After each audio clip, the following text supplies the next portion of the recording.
کسی نے کتاب نہیں لکھی تھی، تو میں یہاں کا لوکل ہوں. پھر لوکل ہونے کے ساتھ ساتھ جرنلسٹ نے کوئی کتاب نہیں لکھی تھی پشتون جرنلسٹ، تو میں پشتون جرنلسٹ بھی رہا ہوں. تو اس لیے میں کہہ رہا تھا کہ اس کتاب کے بہت یونیک پوائنٹس یہ ہیں کہ اس میں آپ کو جو ہے نا نہ صرف لوکل جرنلسٹ کی یادداشتیں ملیں گی، بلکہ ایک لوکل جو یہاں پہ وار میں رہتا ہے وہ کس طرح اس جنگ کو دیکھتا ہے، کیونکہ وہ اس جنگ کا حصہ ہے. وہ کوئی آبجیکٹیو جرنلسٹ نہیں ہے، میں کوئی آبجیکٹیو جرنلسٹ نہیں ہوں. میرے گھر کے قریب جنگ ہو رہی ہے ساری، تو میں کیسے اس جنگ سے آبجیکٹیو رہ سکتا ہوں یا نیوٹرل نہیں رہ سکتا. تو اس لیے اس کتاب میں نے پھر ان چیزوں کا ادراک کیا ہے. یہ میں میانمار پر نہیں لکھ سکتا تھا، کولمبیا پہ نہیں لکھ سکتا تھا، میکسیکو پہ نہیں لکھ سکتا تھا. یہ میں صرف اور صرف افغانستان جو میرا اپنا جو اکراس دا بارڈر ہے، میں یہاں بھی بیٹھا ہوں تو 40 کلومیٹر افغانستان کے بارڈر سے ہوں، یا یہ یہاں جو پشتون بیلٹ ہے جہاں پشاور ہے، جہاں پوری پشاور ویلی سے لے کر فاٹا ہے، تو یہاں کے علاقے میں مجھ سے بہتر کوئی جان بھی نہیں سکتا، کیونکہ میری زندگی یہاں پہ ہے. تو اس لیے پھر میں نے اس کا انتخاب کیا کہ میں یہاں پہ لکھوں. سر آپ فارن میں بھی رہ چکے ہیں، آپ نے فارن میں بہت سا وقت گزارا ہے، بہت زیادہ ٹائم گزارا ہے، تو آپ کے خیال میں فارن کے جرنلزم میں اور یہاں کے جرنلزم میں کتنا فرق ہے؟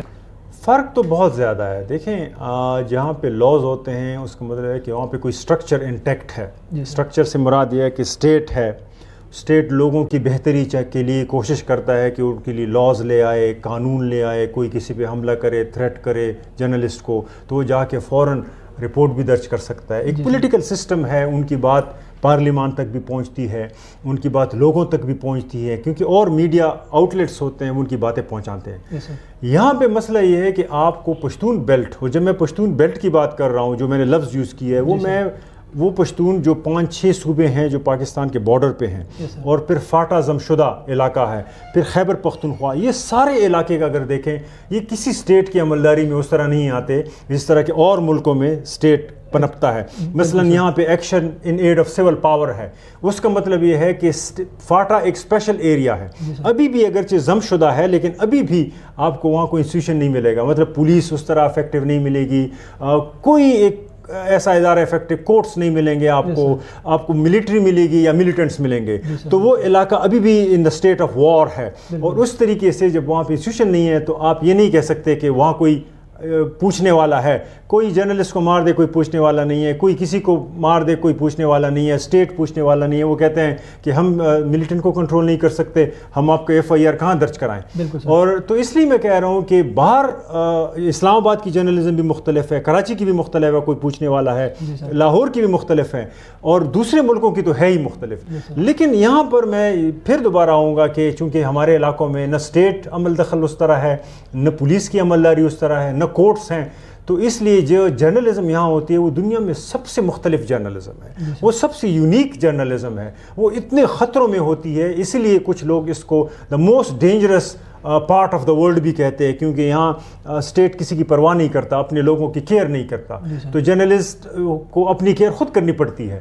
تو اس لیے پھر اس بک میں نے وہ چیزیں یونیکنیس لانے کے لیے اس کو ڈفرینٹ کیا ہے اور ان چیلنج کا احاطہ کیا ہے. جو اس سے آپ نے ابھی کہا کہ جرنلسٹ یہاں پہ مارے جاتے ہیں، کوئی پوچھنے والا نہیں ہے، ینگ جرنلسٹ اسپیشلی ہو سکتا ہے، مطلب ایسا بھی ہوا ہے کہ مطلب جب ہائی پروفائل جرنلسٹ ہوتا ہے اس کو اگر گولی لگتی ہے تو وہ ہائی لائٹ ہو سکتا ہے. لیکن اگر ہم بات کرتے یا ینگ جرنلسٹ کی جو میڈیا میں اتنا اس کو اتنا وہ نہیں ابھی تک فیمس نہیں ہوئے ہے، تو اس پہ اگر کوئی حملہ کرتا ہے، کوئی بھی مطلب اس کو مارتا ہے، تو اس حوالے سے وہ ہائی لائٹ نہیں ہو سکتا ہے، مطلب کوئی بھی اس کو ہائی لائٹ نہیں کرتا. تو اس کے پیچھے کیا وجہ ہو سکتی ہے؟ یہ جرنلسٹ جو مارے جاتے ہیں پاکستان میں، اس کے پیچھے کیا وجہ ہو سکتی ہے اور وہ ہائی لائٹ کیوں نہیں ہوتے؟ پھر دیکھیے وہ ہائی لائٹ اس لیے نہیں ہوتے. مثال میں آپ کو چھوٹی سی بات بتا دوں، پہلے تھوڑا سا فگرز آپ کو بتا دوں کہ پاکستان میں اب تک تقریباً 70 سے 80 کے درمیان جرنلسٹ اپنے ان دا لائن آف ڈیوٹی اپنے جان سے ہاتھ دھو بیٹھے ہیں، اور اس میں وہ زیادہ تر جرنلسٹ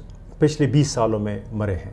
اس میں سے اگر آپ دیکھیں آدھی سے زیادہ تعداد پشتون جرنلسٹ کی ہے، تقریباً 40 کے قریب ادھر ادھر ہوگی. اور کہاں مرے ہیں؟ یہ یا فاٹا میں مرے ہیں یا خیبر پختونخوا میں مرے ہیں. تو کیوں مرے ہیں یہاں پہ اتنے زیادہ اور باقی صوبوں میں اتنے کیوں نہیں؟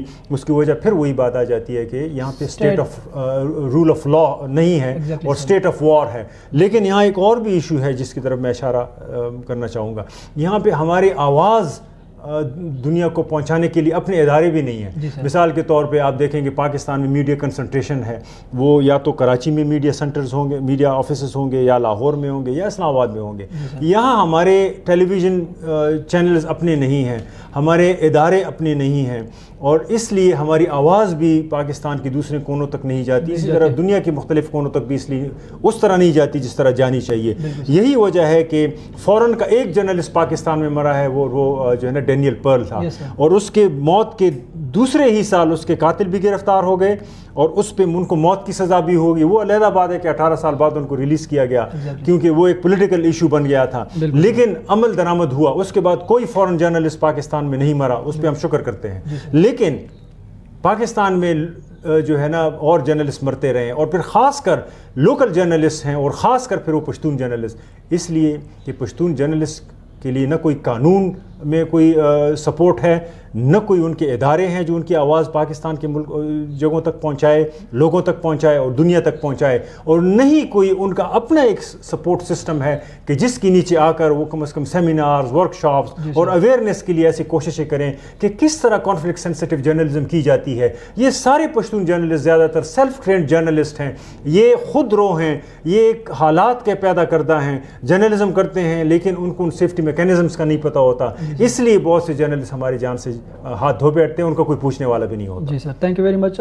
سر کے ساتھ تھوڑی بہت ڈسکشن جو ہم نے کتاب کے بارے میں بھی کی اور جرنلسٹ کے بارے میں بھی کیا، اور افغان پاکستان اور افغانستان میں جو وار جاری تھا اس کے حوالے سے بھی کی. مجھے دیجیے، اپنے میزبان کو دیجیے اجازت. اللہ حافظ، شکریہ.